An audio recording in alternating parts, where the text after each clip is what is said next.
예년 같으면 지금쯤 이번엔 연말 보너스가 얼마나 나올까 은근히 기대하게 되는 시기죠. 그러나 올해는 분위기가 좀 썰렁합니다. 연말 보너스를 축소하거나 아예 지급하지 않는 기업들이 크게 늘었습니다. 보너스는커녕 명퇴당하지만 않아도 다행이라는 분위기입니다. 불황의 여파라지만 직장인들에겐 이래저래 씁쓸한 연말입니다. 우종화 기자입니다. 한 해를 마무리하는 요즘 직장인들은 연말 보너스를 받거나 아니면 내년 초 보너스를 얼마나 받을지 기대하는 시기죠. 미국에선 이런 회사도 있었습니다. 전 직원에게 예고도 없이 총 119억 원에 달하는 연말 깜짝 보너스를 선물한 겁니다. 미국 메릴랜드에 본부를 둔 한 부동산 회사 이야기인데요. 회사 송년 파티장에서 전 직원에게 1인당 평균 약 6천만 원의 보너스를 선물했습니다. 직원들 당연히 좋아하고 일부는 눈물을 흘리기도 했다고 합니다. 그런데 이런 분위기가 지금 우리나라 대기업에는 통하지 않는 것 같습니다. 일부 대기업들이 불황을 이유로 줄줄이 보너스 지급을 대폭 줄이거나 아예 주지 않는 것도 있기 때문입니다. 먼저 정유업계입니다. 정유업계 직원들은 그동안 높은 보너스를 받으면서 부러움을 샀는데요. 불과 2년 전만 해도 기본급의 10배를 줄 정도로 그야말로 잘 나갔지만 지난해에는 기본급의 3배 정도로 보너스 금액이 줄더니 올해는 이보다 더 축소될 것이라는 게 업계 안팎의 이야기입니다. 그렇다고 해도 보너스 구경도 못 해보는 직장인들에겐 참 부러운 이야기지만 그동안 정유업계의 보너스 금액을 생각해 볼 때 직원들로부터 볼멘 소리가 나오는 건 어쩔 수 없는 일이겠죠.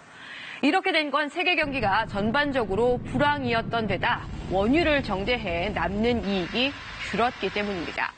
재계에선 정유업계가 이 정도면 다른 업계는 말할 필요가 없을 정도로 보너스 기대를 안 해야 한다고 하는데 이 말이 아예 틀리지는 않은 것 같습니다. 아예 보너스를 지급 못하는 곳도 있습니다. 먼저 LG 디스플레이입니다. 올해 LG 디스플레이의 보너스는 영원 없습니다.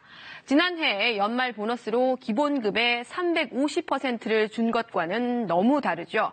중국이 저가 LCD 패널 물량을 쏟아내면서 경쟁력이 약화돼서 LG 디스플레이는 지금 연간 누적 적자가 1조 원에 달하는 상태입니다.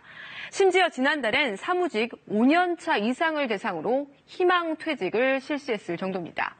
항공업계도 사정은 비슷합니다. 대한항공도 내년 초 보너스를 받기가 어려울 것으로 보입니다.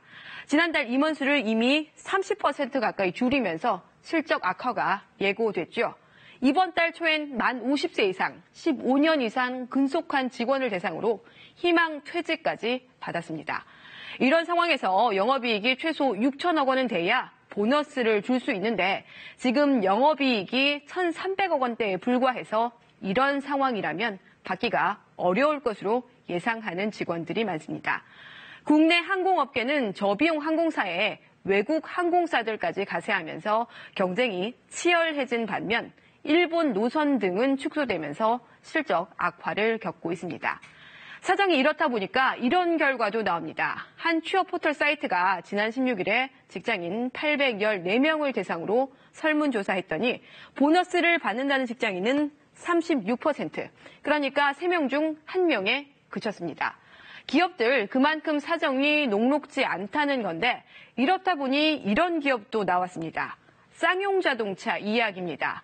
직원들 동의를 받아야 하는 절차가 아직 남아있긴 하지만 노사는 회사가 어렵다며 보너스를 반납하기로 일단 합의했습니다. 회사의 판매 실적이 부진한 상황 속에서 노사가 함께 고통을 분담해야 한다는 차원에서 통 큰 결단을 이루어낸 겁니다. 쌍용차는 지난 9월도 직원 복지 중단을 합의한 적이 있습니다. 깎고 없애고 또 반납하고 기업들은 이래저래 썰렁하고 또 뒤숭숭한 새밑을 보내고 있습니다. KBS 뉴스 우정합니다.